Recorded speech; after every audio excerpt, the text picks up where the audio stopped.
The exit poll predictions in West Bengal and Kerala has went in toss when left government in Kerala and Trinamool Congress in West Bengal came back into the power with a thumping majority.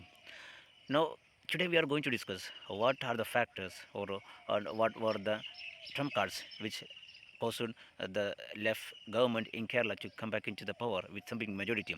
As we have seen in Kerala, there's a tradition of people choosing one government and after another and cautiously not giving one government more than 5 year term consecutively. The people are very much aware of their democratic rights and more than anything else, they're aware of the dangers of one party being in the power for a long term, and it may have prone to a lot of changes, instabilities, and corruption in the government machinations. But this time, disregard to this political awareness, the people in Kerala has chosen the LDF government under the Captain Pinarayi Vijayan. So today let's discuss the five things why the left party in Kerala was successful to come back into the power, bucking the trend after 4 decades. So as you can see on the screen, the LDF got 99 seats, and the last time in 2016 it was 91, and UDF got 41, and BJP got no seat. The last year in the last term there was one seat for them in the Nemam, but this year in Nemam also the CPI and CPM and CPM won by the Shivankuti MLA. He won from this area.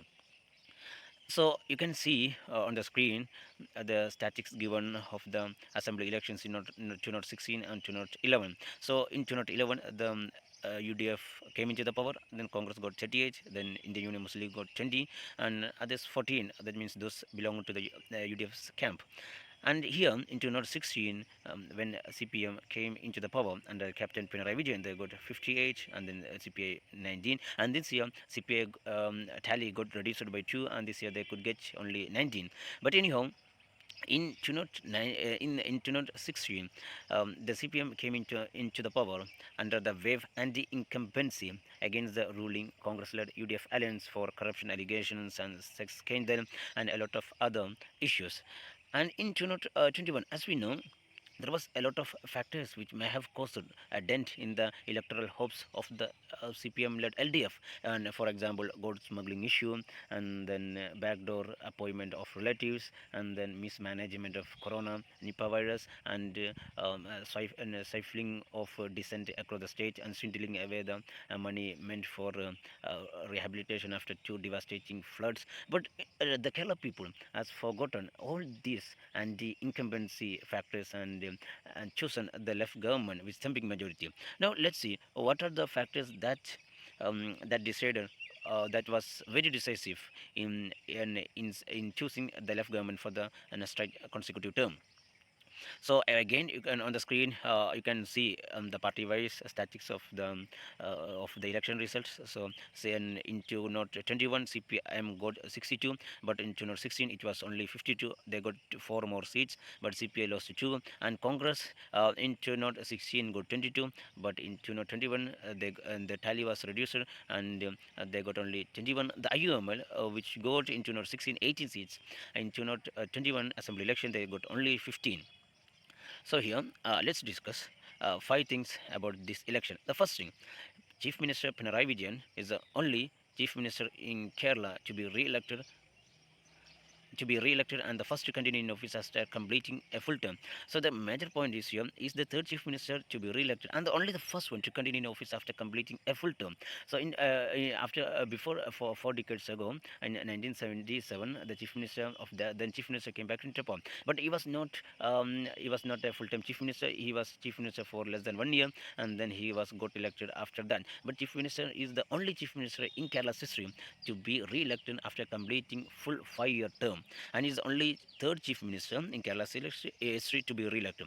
So Pinarayi Vijayan has scripted an history by going with the historical narratives and being the stalwart leading the left party into the power in Kerala. So the second thing and second important thing about this election is why the people vote en masse to the government. That was the vote was for compassionate government. We have to think that Kerala government, Kerala people had to face two devastating flood, and then Nipah virus, and then coronavirus. Then there was acute shortage of all basic things, and the migrants people coming here and here, and expatriate people were under a lot of duress. But when the people were suffering from a lot of difficulties, government was with them, and government gave them the essential foods and necessities through the public distribution system, helped them for rehabilitation after the floods, and then they managed the coronavirus and the Nipah virus, and the KK Shailaja was been selected from Matanur constituency with thumping majority, and she has got the largest majority in Kerala with more than 66,000 votes.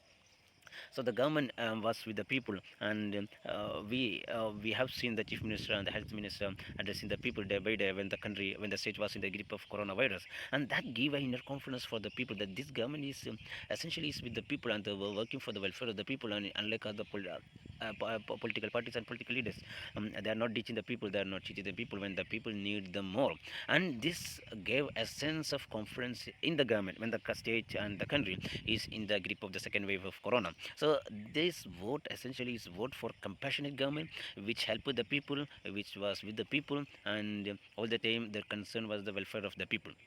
And the third thing is very important when we take the electoral calculation for the future. This third fact is very important. Missing BJP votes helped left to gain electoral heft. So we have to understand that from 2016 and then 2019 Lok Sabha election, the BJP was able to get around 14% of the total votes polled consecutively.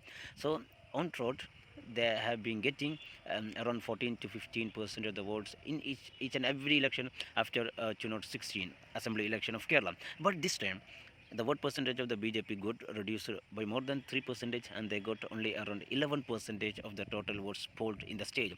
So there was 3 percentage of the votes that left the BJP camp, and these votes were very instrumental for a left government to come back into the power with thumping majority. So the missing 3% of the BJP votes helped the CPM consolidate the power, and this vote and LDOs was very cunning, and they played a lot of tricks for this swing BJP votes not to go into the and camp of Congress, and these missing BJP votes that was around 3 percentage of the total votes polled in the state that went into the left camp, and that was a decisive factor for CPM to come back into the power with thumping majority.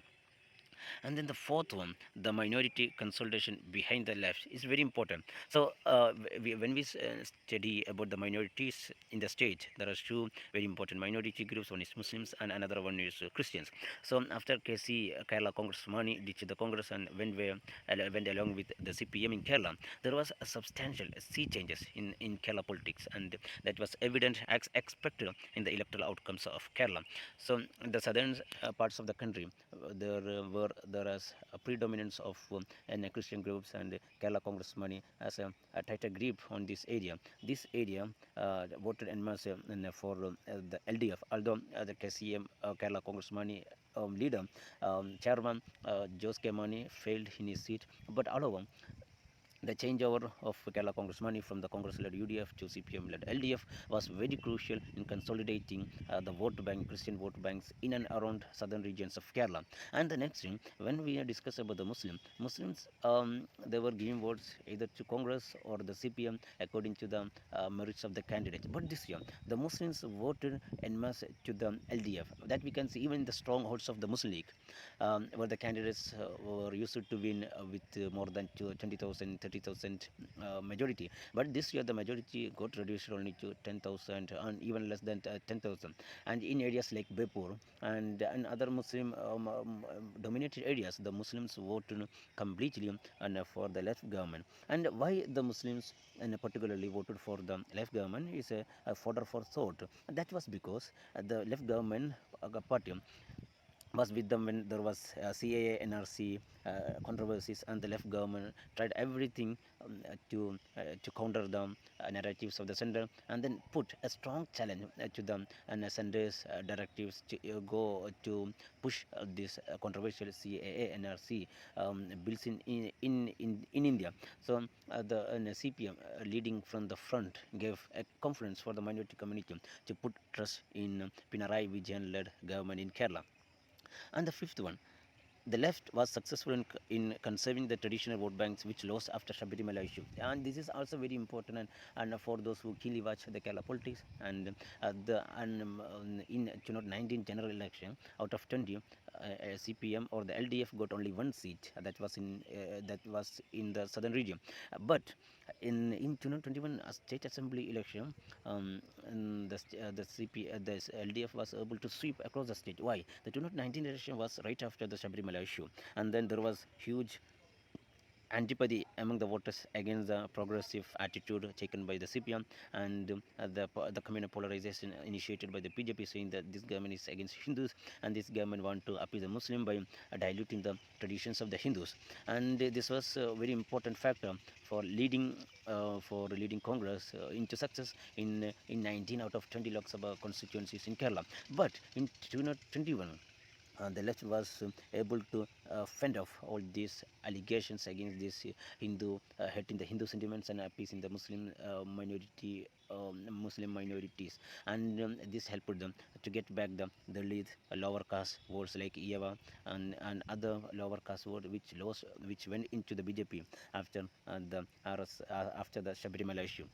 And these were the larger factors that I think it was, and these are very important for the people choosing the LDF for a second consecutive time. And I will be uploading the video of political analysis and likewise and career updates. So please stay with me and please subscribe my channel, and